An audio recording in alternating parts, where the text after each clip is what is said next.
Review Commission, February 24th. We're going to start with roll call. I'm the chair, Glenn Cass. Travis Kauser, present. John Gray, present. Richard Stanton, present. Thank you. We have one commissioner absent today, Barman. Second item is adoption of the agenda. Do I have a motion for adoption of agenda or do I have changes? I'll move that we adopt the agenda. I'm wondering, do we need to nominate a vice chair? I believe we had a nomination and a vote for Commissioner Richard, Stanton. That's established? Yeah, Oh, yeah, that's You heard about right. it. Yes, I Good. did. I had. Excellent. Okay, then I guess we're set. This would be your opportunity to decline.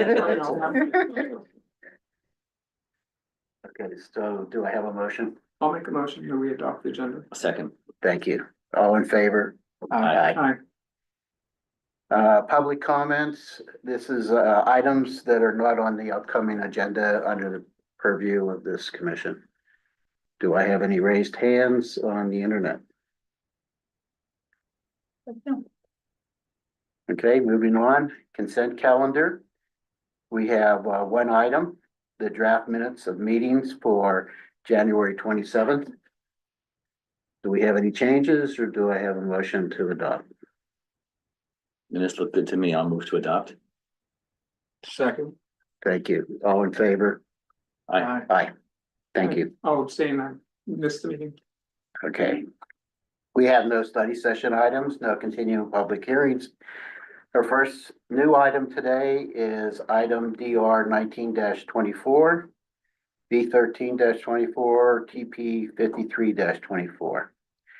This is for a project at 968 4th Street. Before we get started with Madison, I just want public to know that I used to live 2 doors down from that, but that was 25 years ago. And I have no financial ties, so I'm not going to recuse myself. Okay, thank you. Thank you very much. My name is Madison Leonard. I'm the project planner for the design review, variance, and tree permit at 968 4th Street. As referenced in the staff report, the original project description has recently been modified. In tonight's presentation, I will discuss the content and the existing conditions of the site and briefly touch on the original proposal and the revised proposal. After my presentation, the applicant team will present. I'd like to point out that no action will be taken at tonight's meeting. This item is to be treated similar to a study session.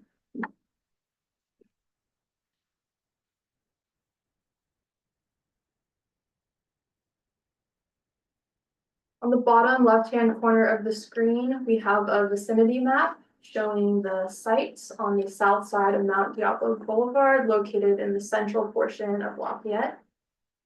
The larger image on the right side is a context map more zoomed in, showing the site in green, which is just over 5,000 square feet and zoned R6. The site is accessed by Moraga Boulevard to 4th Street, which dead ends just north of the site.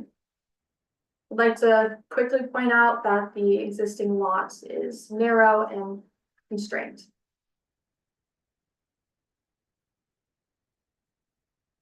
Next, I will dive into the context and history of the site and explain how these site constraints will affect this project as a whole.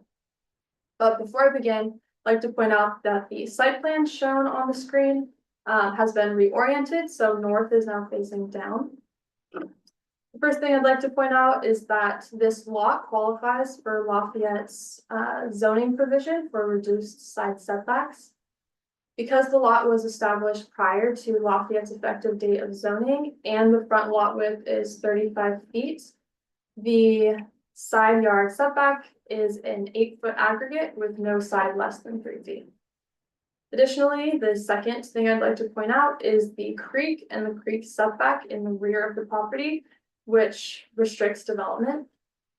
There is a creek setback exception shown in red on the site plan. That was approved by the city council in July of last year.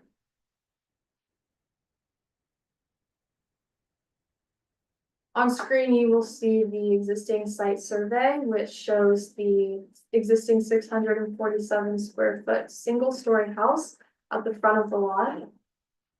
This site has two existing non-conformities. The first is the front setback. Instead of the standard 20-foot front setback, it is showing 9 foot 3 inches. The second non-conformity is for parking spaces. There's no garage or covered parking on the site. There's room for one uncovered parking space within the front setback. The site has an existing 1,491 square feet of impervious surface area.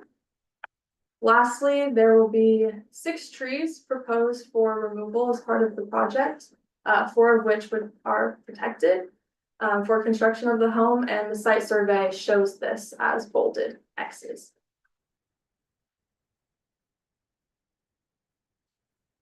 For further context, we have the existing home with a maximum ridge height of 12 feet 11 inches. I've included a slide with details on the original proposal. However, because this is no longer happening and to avoid confusion, I'm not going to go into it right now. If there are questions after the presentation, we can come back to this slide and use it as a reference.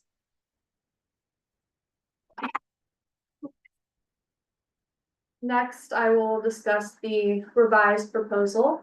As previously mentioned, staff received information from the applicants on Tuesday of last week about a revised proposal for a 1-story home, just over 1,200 square feet, which is roughly twice the size of the existing home. And he has proposed 2 concept drawings for maximum height. The first is shown as revised concept 1. This shows a front elevation of 17 feet in height. The second concept is shown below, showing 21 feet 2 inches maximum height. The proposal would be on the same general building pad area as the existing home, but with an expanded footprint to the rear and slightly to the front. And the project would also still propose removal of the 4 protected trees, 6 total.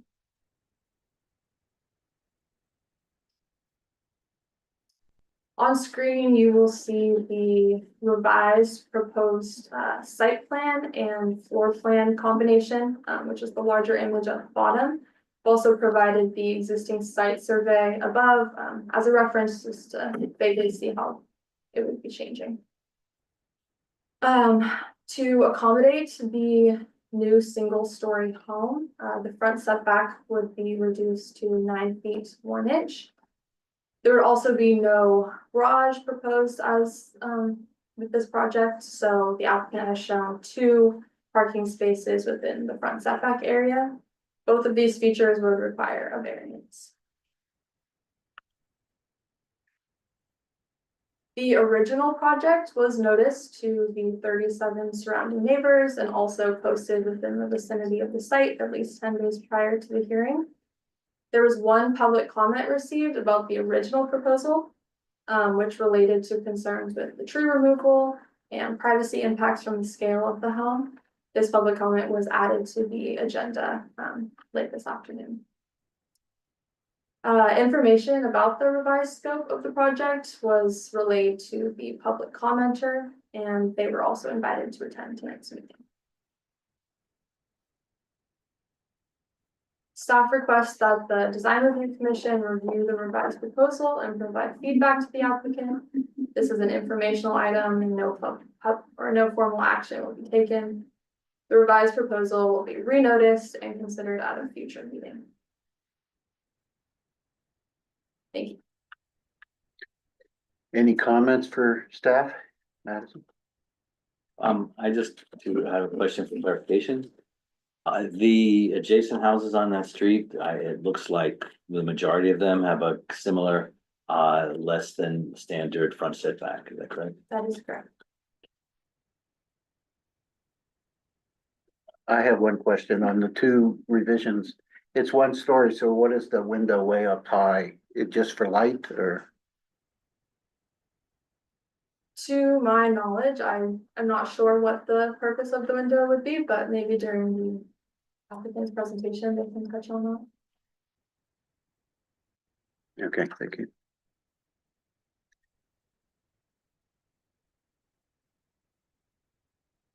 Well, applicant, you're on.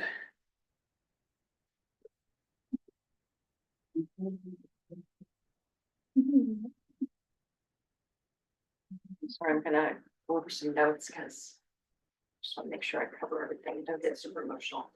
So I'm Julie, my husband Jim, and we are the crazy people who bought this tiny adorable house on 4th Street. Finding this house in the Trail neighborhood was just kind of been a dream of mine for a very long time. I grew up in Lafayette and my parents moved here when I was in kindergarten. I grew up in Burton Valley. I went to Burton School, Fairview, Del Valle. I played with my friends on the bike trail when it was still railroad tracks, so it's been a while.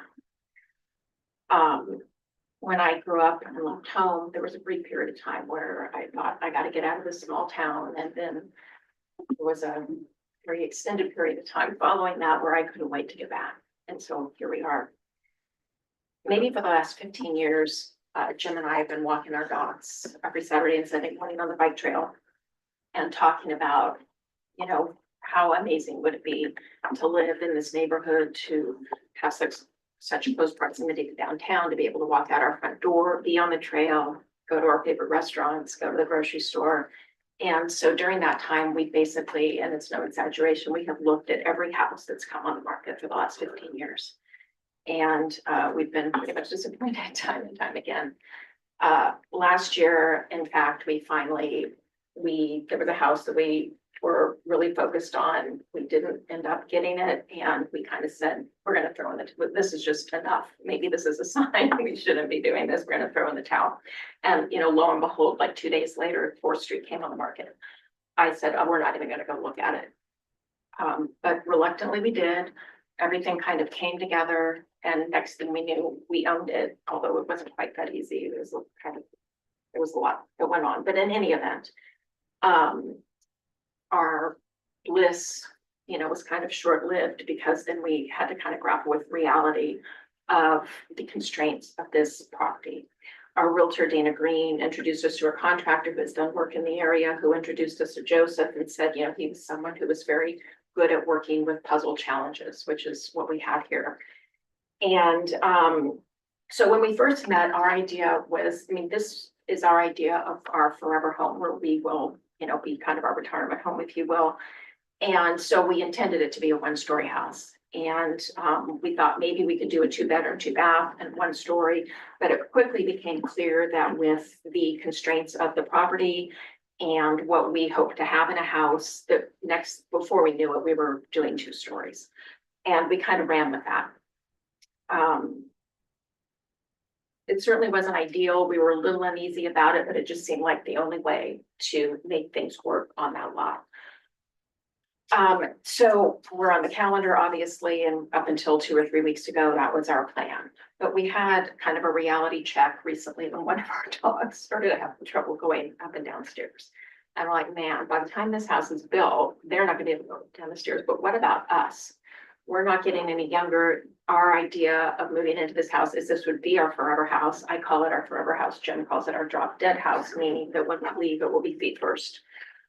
So having a 2-story house, I mean, while I certainly intend to be healthy until the day I drop, you have no idea what's going to happen. And having a 2-story house seems to me to increase the risk that this is not going to be our forever home, and we may have to move out at some time. And that is not what that was not our intent.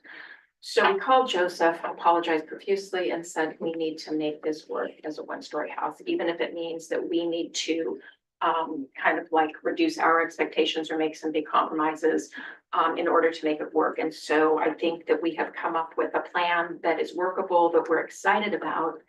And so that's what we're here tonight to do, is try to hopefully get some feedback, your thoughts on the approach that we are taking now. Because I think that if doing 2 stories seems to me is something that we would have to then kind of walk away from the project just doesn't seem realistic for how we're looking to live in this house for the next 20 years. So anyway, we're hoping to get your feedback, so that we can, move closer towards approval and hopefully turn the street into reality.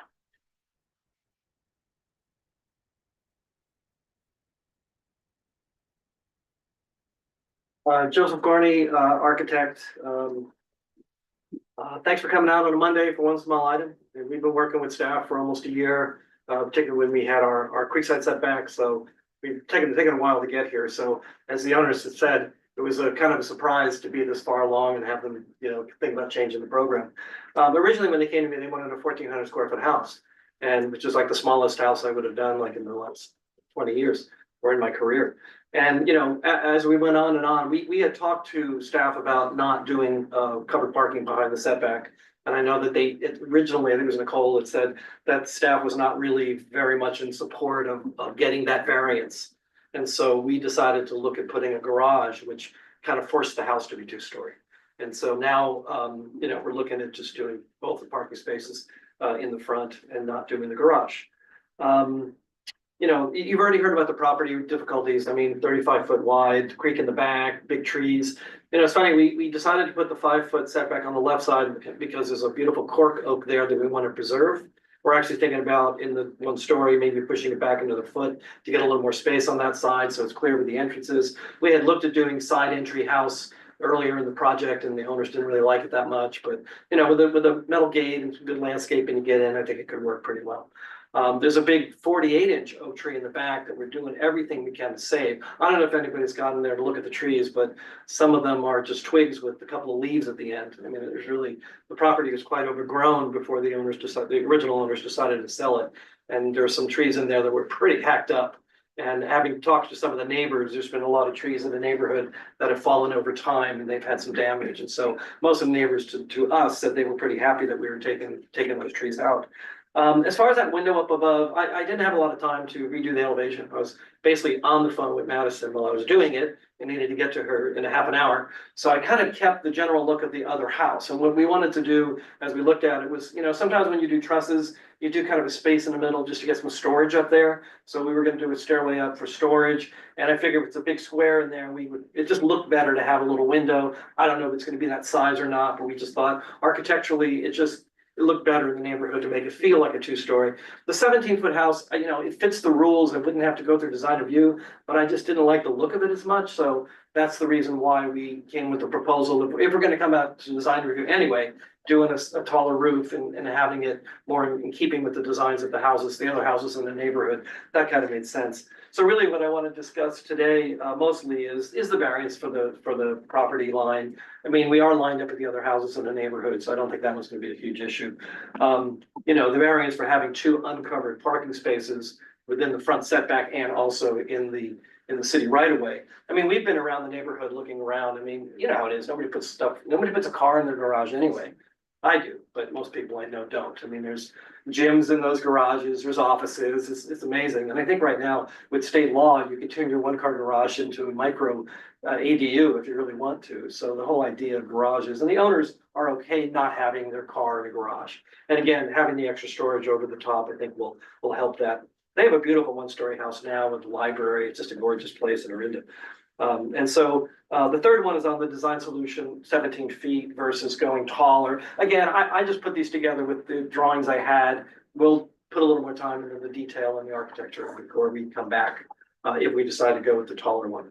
And then we can always discuss the tree removals, but I don't think that's a major issue. We're going through the whole process with the city to do replacement. We're not doing replacement trees, obviously, but, paying an in lieu fee. As far as landscaping, the landscaping had to fit the original creek setback. So we've been working with the head of engineering on that and with the city's landscape consultant. And I think, we're in pretty good shape on that. We just would make some changes from that for the 1-story house, but the backyard and everything else, I think would stay the same. And really, I'm here to answer questions. I think you've heard enough about the lot itself and from the owners and they're, wanting to build in this neighborhood. But I'm kind of here just to answer questions and see what we're going to do next. Okay. Commissioners, any questions? I've got I got one I'm a little confused about. So at first, and I think everything in the Dropbox is stale now? Or is that the updated stuff? Should have been updated. Okay. Yeah. So you're removing how many trees? Let I me, heard- sorry, let me correct that. When I say updated, the staff report that was published is primarily the old project with a cover page. That's, I think, 1 or 2 pages. Stating the minimal information we've been provided of the revised scope. So But the project plans are current? No, no, those No, are. Right. Okay. But the site plan, You said back of the house is the same, so the trees we're taking out are the same. 5 We were- trees? Yeah, 5 Or- trees, I think it's 5 protected trees. So there's, If okay, you pull it I'm up, seeing 6. well, we had shown this is the big, oak tree, that's that right there, that's the 24. We were originally thinking about taking it out, but we've It's decided. the X's, right? Yeah, 1, 2, 3, 4, 5. 1, we get the pine up there, 6. 1, 2, 3, 4, 5, 6. Yes, the one between the 2 sheds, which is a little twig back there.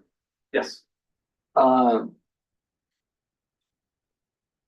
only one that I wanted to ask you about is towards the bottom next to the 36-inch. Mhm. Why is that guy going?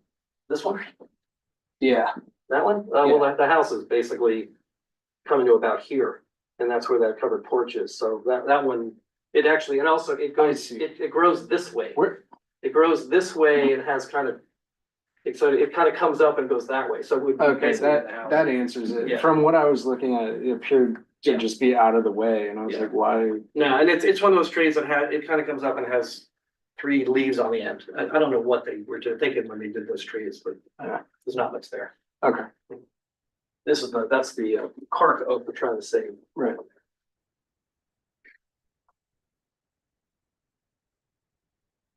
any other commissioner comments? Questions? I mean, No.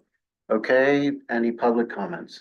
I have no attendees on Zoom. No attendees on Zoom, okay, so we're gonna go to commissioners' comments on the Can I design. say one other last thing? We tried to find out whether this property was within a half a mile of BART. And we were just like literally on the other side of the creek. We would have been within a half a mile of BART. And well, I was working with Greg Wolf on it, and I said, are you from the middle of BART or the edge of BART? Where are we measuring from? So we are still close, but not quite enough. Thanks. Who wants to start? I can start. John? It's a tough site, no doubt about it. I think everybody here sees and understands that. That said, I have to say, I liked your 2-story scheme better than what you've drafted so far with the 1. I think it's nice to have the front of the house facing the street. The character of the rendering that you included addressed the street as a small scale kind of cottage house. Which I felt was very in character with the rest of the house. The sketches that you've done so far, I know they're not that developed, but it's kind of the side. And maybe something can be done to create a front walk that really engages the street and looks like an entrance. I'm not worried about the height. The higher roof actually, I think, is more in character with the street and feels comfortable in proportion with the rest of the house that you've drawn. I'm sorry to see your garage go. I get it. But I mean, having 2 cars in your front yard would feel cramped, and I don't think is anything like anything else on the street.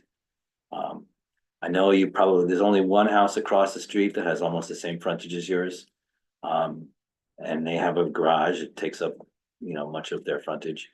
I would love to see a 1-car garage there still. Anyway, I see your challenge. Okay, Rich? So you really presented 3 different front elevations there, and I'll say I'm fine with all 3. I think I think of the 2 that are the most recent ones that you're proposing, I kind of actually like the steeper sloped roof with a little higher roof line that just gives the house a little more presence. But at the same time, having the low part of the slope against the neighbors is an advantage for them. I think that's really gonna help with, you know, sunshine in the neighbor's yard and all that sort of thing, privacy concerns. So, so the figure 2 on the plan that shows the, you know, kind of the higher roof. And I could assume you could use that space for storage since you don't have a garage and maybe some other, you know, uses that might be beneficial.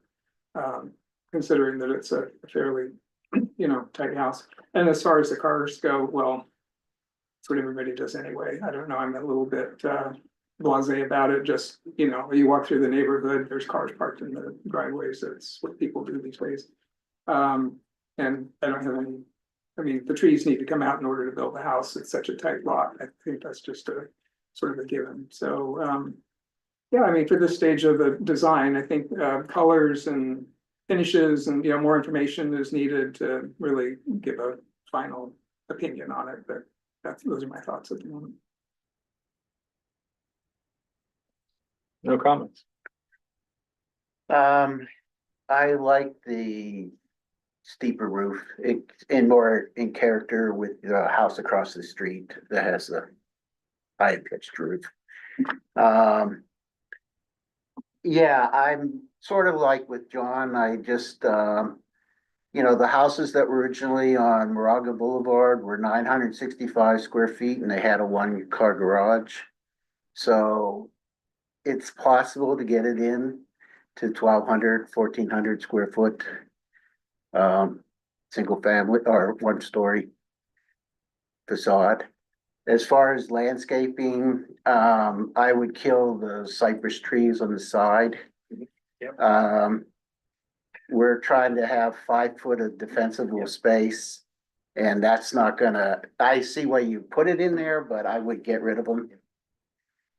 And that's it. I mean, I agree with, you know, want to see, I assume that the colors are gonna probably be like what was on their earlier sketches, so.